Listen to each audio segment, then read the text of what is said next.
Shalom, selamat siang yang terhormat Bapak dan Ibu dosen penguji ujian kinerja. Perkenalkan, nama saya Milto Seran, NIM 2512051. Salah satu mahasiswa PPG Transformasi Kementerian Agama tahun 2025. Prodi Pendidikan Sosiologi di LPTK Universitas Pendidikan Indonesia. Pada hari ini saya akan melaksanakan pembelajaran dalam rangka penilaian uji kinerja di SMTK KYP Kupang di kelas 10 dengan materi pengertian individu, keluarga, dan masyarakat.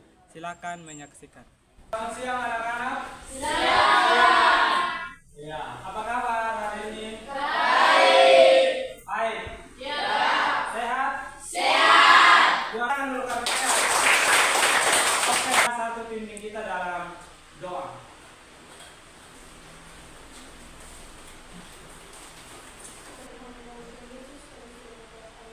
Amin. Terima kasih Metri. Selanjutnya Pak akan cek kehadiran dulu ya. Dayanti,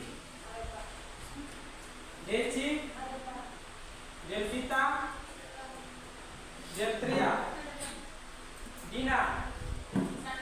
Sakit. Ada surat sakit? Ada. Densi? Hadir Pak. Dewi? Hadir Pak. Elvis? Hadir Pak. Pince? Hadir Pak. Gesti? Hadir Pak. Gisela? Hadir Pak. Isna? Hadir Pak. Jona? Marki? Hadir Pak. Maria? Hadir Pak. Martomi? Hadir Pak. Melda? Hadir Pak. Metri? Hadir Pak. Gisela? Hadir Pak. Morista? Hadir Pak. Priaga? Hadir Pak. Rahel? Hadir Pak. Sorlinda? Hadir Pak. Yuvita? Hadir Pak. Yufra? Hadir Pak. Yulisdo? Hadir Pak. Oke, berarti satu orang yang tidak hadir. Sakit. Ya. Dengan tepuk semangat. Bisa? Bisa. Tepuk semangat.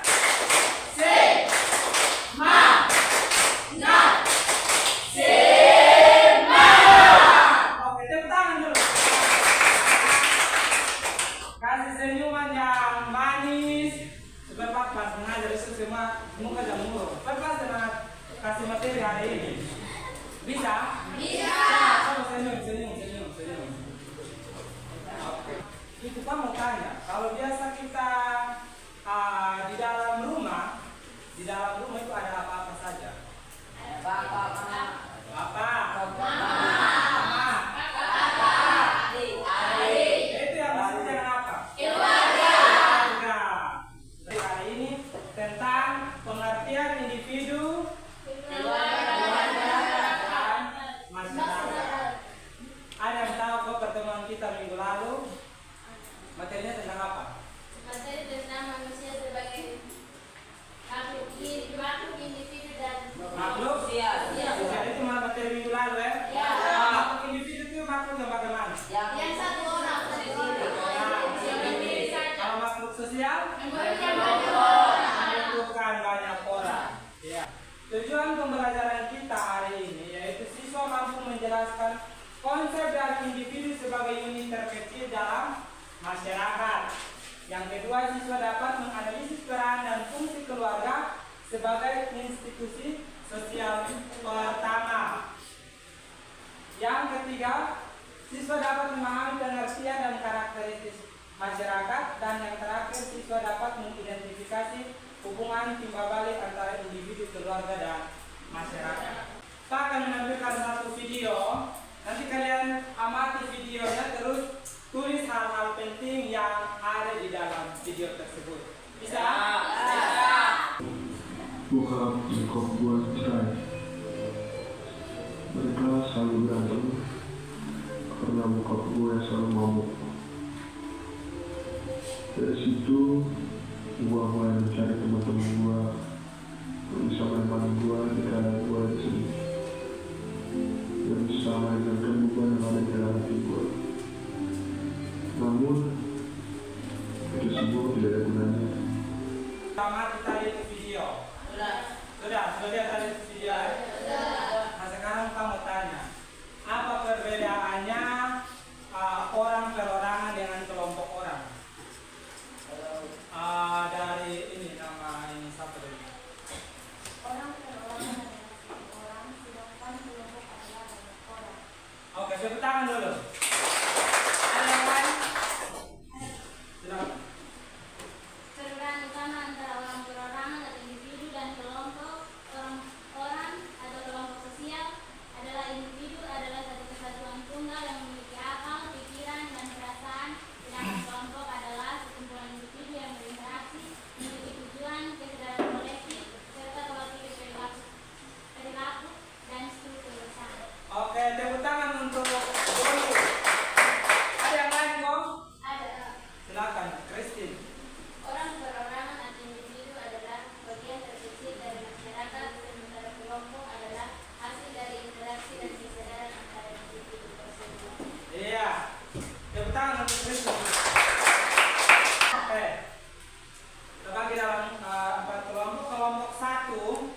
Kelompok 1 akan menjelaskan tentang apa yang membuat setiap individu itu unik.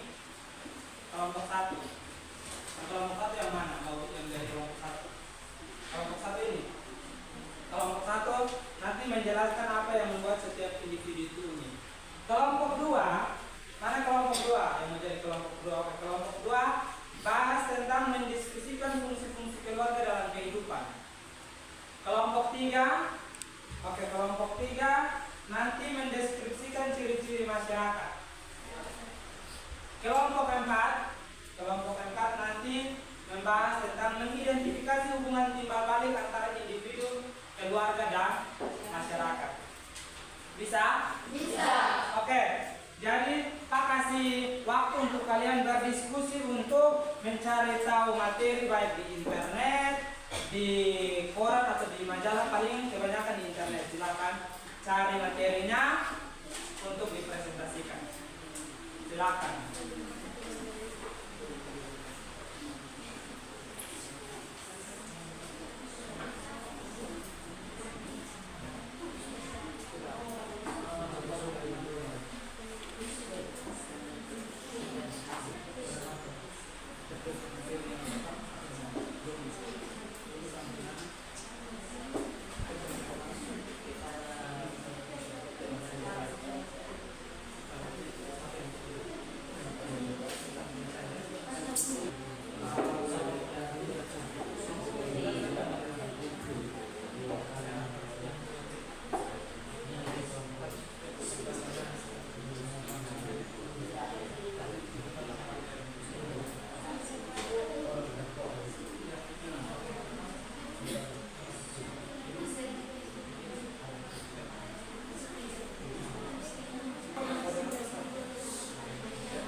Teman-teman, kalau sudah ada yang selesai mendiskusikan tugas kelompoknya itu, bisa langsung presentasi. Tapi nanti kita dari kelompok 1. Apakah kelompok 1 sudah siap? Sudah? Oke, berarti kita mulai dari kelompok 1 untuk mempresentasikan hasil diskusi mereka tentang menjelaskan apa yang membuat setiap individu itu unik. Oke? Oke, silakan kelompok 1, Pak kasih waktu.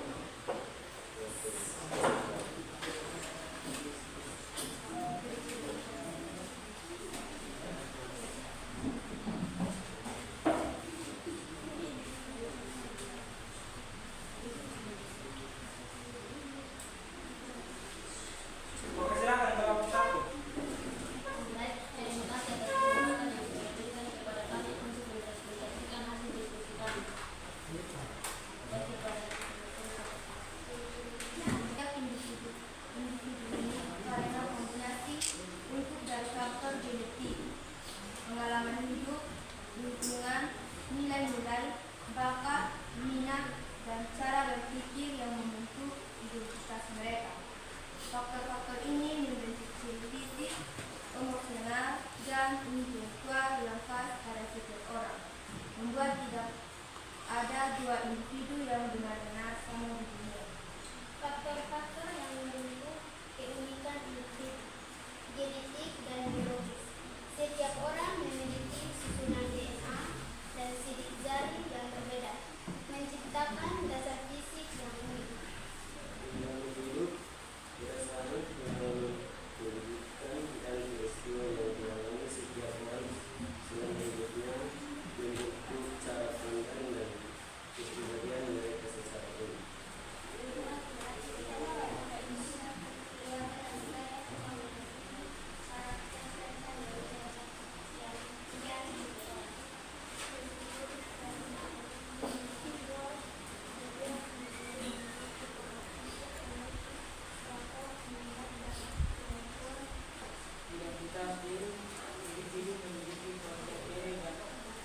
sekarang sebagai pribadi yang berbeda serta kemampuan Diskusi kami, saya memberikan kesempatan untuk teman-teman.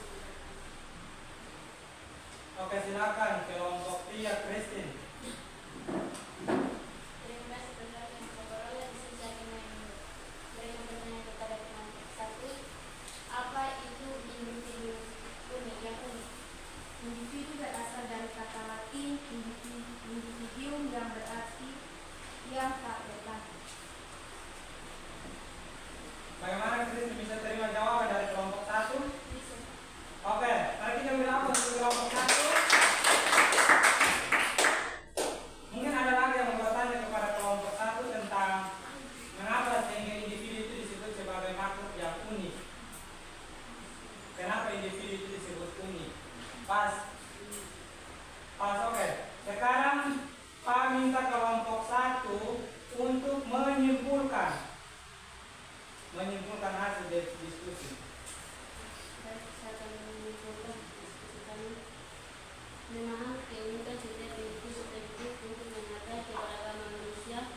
Ini juga mendorong setiap orang untuk menerima dan menjalani hidup sesuai dengan apa yang membuat mereka menjadi diri sendiri.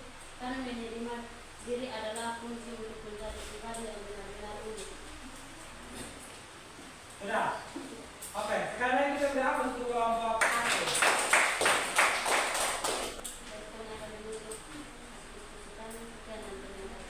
Oke, terima kasih untuk kelompok 1. Silakan duduk kembali. Tolong suaranya itu diperbesar supaya didengar oleh teman-teman. Baik, shalom. Terima kasih atas waktu dan kesempatan yang diberikan oleh Pak Guru dan teman-teman kepada kami kelompok 2 untuk dapat menyampaikan hasil diskusi kami yang akan dibacakan oleh teman-teman. Oke, terima kasih. Fungsi-fungsi keluarga dalam kehidupan. Menurut kami, keluarga memiliki peran penting dalam kehidupan sehari-hari, berfungsi sebagai tempat utama pembentukan karakter, sosialisasi, dan pemenuhan kebutuhan dasar. Keluarga juga berperan dalam memberikan perlindungan, kasih sayang, serta nilai-nilai agama dan budaya. Berikut adalah beberapa peran keluarga yang berfungsi. Yang pertama, pembentukan karakter dan sosialisasi. Yang pertama, keluarga adalah tempat pertama anak belajar tentang nilai-nilai baik dan buruk seperti sopan santun, kejujuran, dan tanggung jawab. Yang kedua, orang tua berperan sebagai teladan, menunjukkan perilaku yang baik dan membimbing anak dalam berinteraksi dengan orang lain. Yang ketiga, keluarga juga mengajarkan anak tentang norma sosial, budaya, dan bagaimana berperilaku dalam masyarakat. Yang kedua, memenuhi kebutuhan dasar. Yang pertama, keluarga menyediakan kebutuhan fisik seperti makanan, pakaian, tempat tinggal, dan kesehatan. Kedua, keluarga juga memenuhi kebutuhan emosional. Anak selalu dirasa alam, sayang, dan perhatian. Tiga, selain itu, keluarga membantu anak dalam kebutuhan, pendidikan, dan pengembangan diri. Ketiga, fungsi agama dan sosial. Keluarga memperkenalkan anak pada nilai-nilai agama dan dipercaya hidup di anak. Keluarga mengajarkan anak kepada doa dan bagaimana menjalani ajaran agama dalam kehidupan sehari-hari. Keluarga juga memberikan contoh bagaimana menjalankan nilai-nilai agama dalam interaksi sosial. Yang keempat, fungsi ekonomi. Yang pertama, keluarga berfungsi sebagai unit ekonomi di mana anggota keluarga berperan untuk memenuhi kebutuhan ekonomi keluarga. Sekian dari hasil diskusi yang dapat kami sampaikan. Mungkin dari teman-teman ada yang mau bertanya satu dengan kesempatan.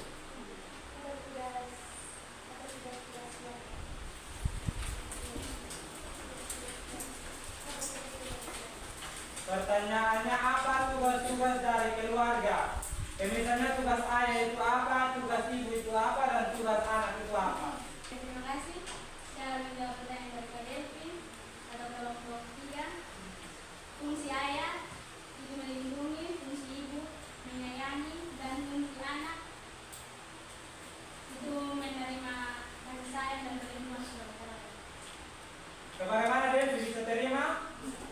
Oke, mari kita beri aplaus untuk kelompok 2. Pertanyaannya, apa pengertian dari fungsi ekonomi?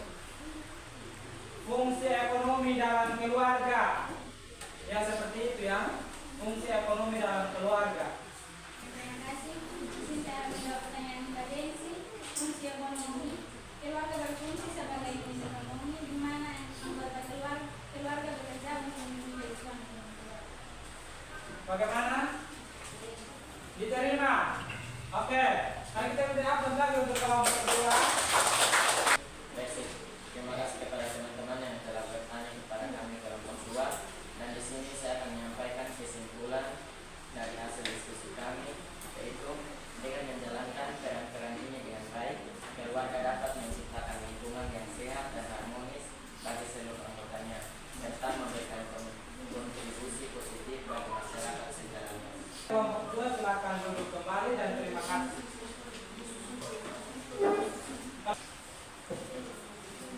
Terima kasih atas waktu yang diberikan kepada kami. Kami dari kelompok 3 akan mempresentasikan hasil diskusi kami. Ciri-ciri masyarakat. Menurut kami, ciri-ciri masyarakat meliputi adanya kelompok manusia, hidup bersama dan berinteraksi, melahirkan kebudayaan, mengalami perubahan, serta memiliki sistem sosial seperti peraturan, kepemimpinan, dan stratifikasi sosial. Selain itu, anggota masyarakat juga memiliki kesadaran akan diri sebagai satu kesatuan dan umumnya didorong oleh kepentingan bersama untuk bertahan hidup. Ciri yang ketiga, melahirkan kebudayaan. Interaksi dan hidup berkelompok akan menghasilkan kebudayaan yang mencakup nilai-nilai norma, bahasa, seni, dan kepercayaan. Sistem komunikasi untuk menjalankan fungsi sosial dan masyarakat ini dalam sistem sosial. Baik, inilah hasil diskusi kami. Mungkin dari teman-teman yang lain ingin bertanya. Oke, kelompok 4 silakan. Nayanti. Apa itu interaksi sosial? Pertanyaan dari Kak Dayanti. Interaksi sosial inti dari masyarakat adalah interaksi antar individu untuk saling mengenali, bertukar informasi dan membangun hubungan. Bagaimana Dayanti? Diterima? Oke, mari kita beri aplaus untuk kelompok kedua. Demikian salah satu fungsi saling berinteraksi dengan satu sama lain. Tentang kelompok 3.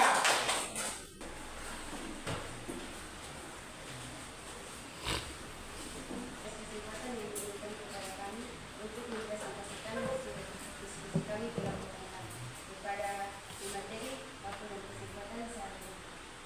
Materinya mengidentifikasi hubungan timbal balik antara individu, keluarga, dan masyarakat.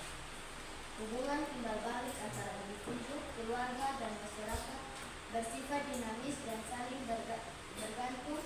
Individu dibentuk oleh keluarga dan masyarakat melalui sosialisasi.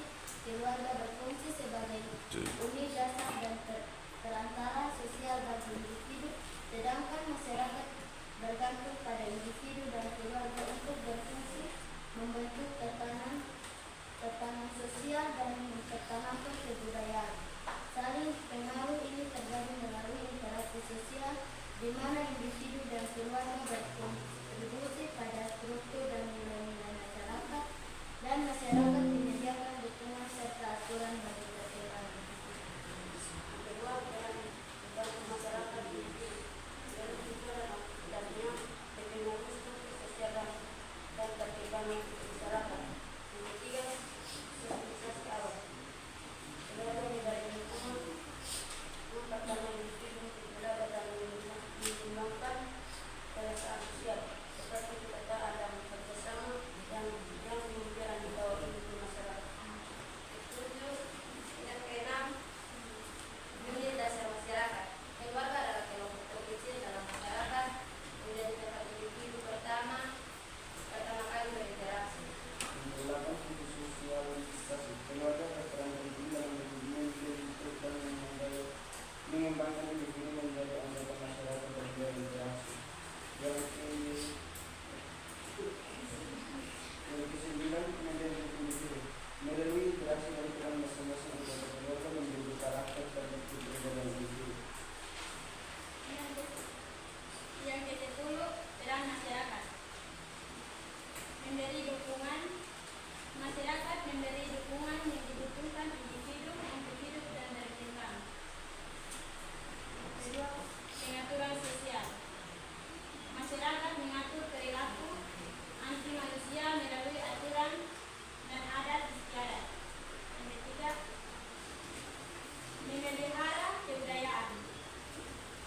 Melalui interaksi individu dan keluarga, masyarakat mempertahankan dan menciptakan kebudayaan serta nilai-nilai bersama. Mekanisme hubungan timbal balik. Yang pertama, interaksi sosial. Hubungan timbal balik terjadi melalui interaksi sosial yang membentuk tindakan dan mempengaruhi perilaku antar individu, keluarga, dan kelompok. Yang kedua, pengaruh timbal balik. Individu dan keluarga membentuk masyarakat dan lingkungan ada yang bertanya atau menciptakan komitmen. Bisa memelihara budaya kita. Hubungan antara individu, keluarga, dan masyarakat adalah hubungan timbal balik yang saling mempengaruhi dan tidak dapat dipisahkan.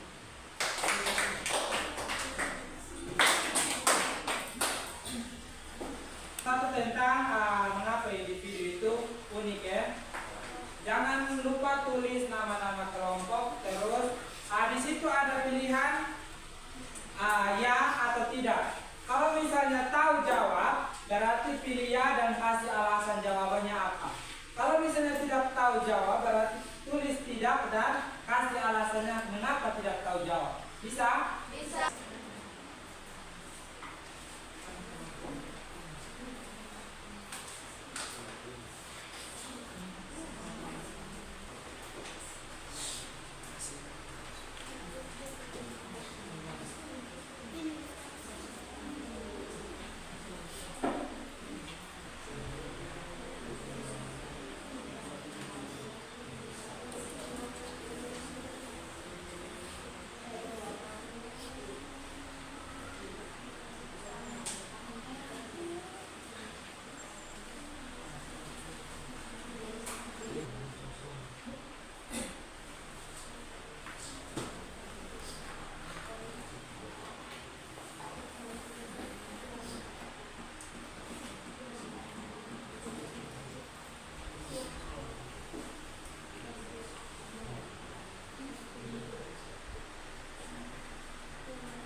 Kalau Bapak sudah Sudah.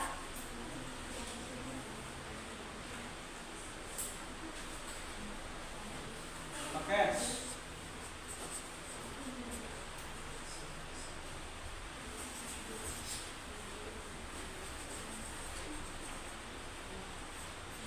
Baik, terima kasih kalau sudah menyelesaikan lembar kerja peserta untuk sesuai dengan materi kelompoknya. Tadi kelompok 1 tentang pengertian individu menurut pemahaman kelompok 1. Terus di kelompok 2 analisis peran dan fungsi keluarga sebagai institusi sosial pertama. Kelompok 3 jelaskan pengertian dan karakteristik masyarakat. Kelompok 4 identifikasi hubungan timbal balik antara individu, keluarga, dan masyarakat. Jadi punya lembaran kerjanya itu sesuai dengan tema atau topik dari masing-masing kelompok. Itu adalah unit tunggal dari apa di situ? Populasi atau masyarakat. Jadi dia tiba-tiba bisa merusak lingkungan, bahkan bisa juga mengubah lingkungan. Terus ada agen sosialisasi utama dalam individu. Nah ini kalau misalnya yang disebutkan individu atau satu orang. Jadi agen sosialisasi yang pertama adalah keluarga. Keluarga itu adalah agen sosialisasi pertama dalam individu. Jadi individu itu akan diajarkan nilai, norma, tata pertama itu oleh keluarga, karena keluarga adalah agen pertama untuk mensosialisasikan atau mentransfer nilai-nilai kebaikan kepada individu. Keluarga inti itu yang terdiri dari apa? Ayah, ibu, dan anak. Itu yang disebut dengan keluarga inti atau nuklir famili atau keluarga inti. Dan saling berinteraksi. Tidak ada kan kalau misalnya kita berkumpul di sini kita hanya duduk diam sudah tanpa interaksi? Ada tidak? Yang ada tidak interaksi. Ada lingkungan pertemanan. Kalau misalnya nilai itu antara individu, keluarga dan masyarakat. Terus memahami dinamika itu penting untuk menjadi warga negara yang baik dan berpartisipasi aktif dalam pembangunan sosial. Sepaham? Oke.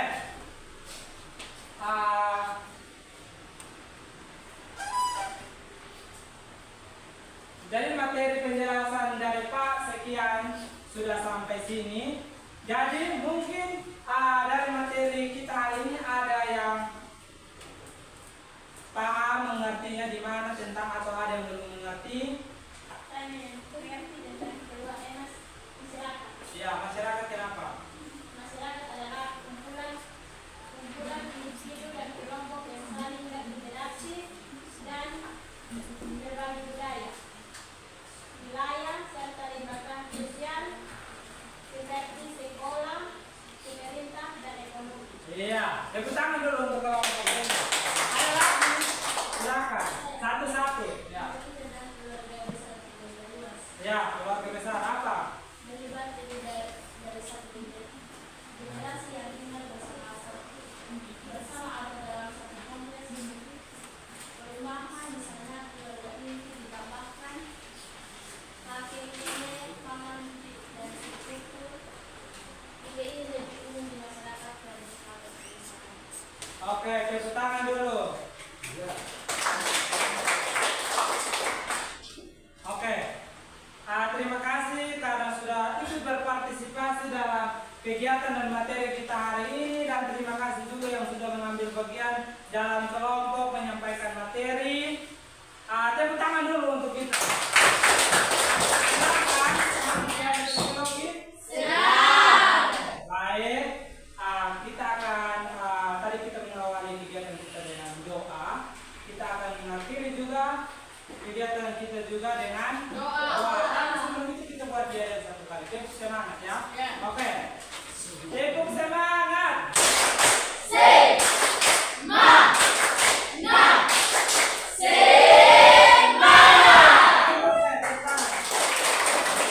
Kita dalam doa untuk kita mengakhiri materi kita hari ini.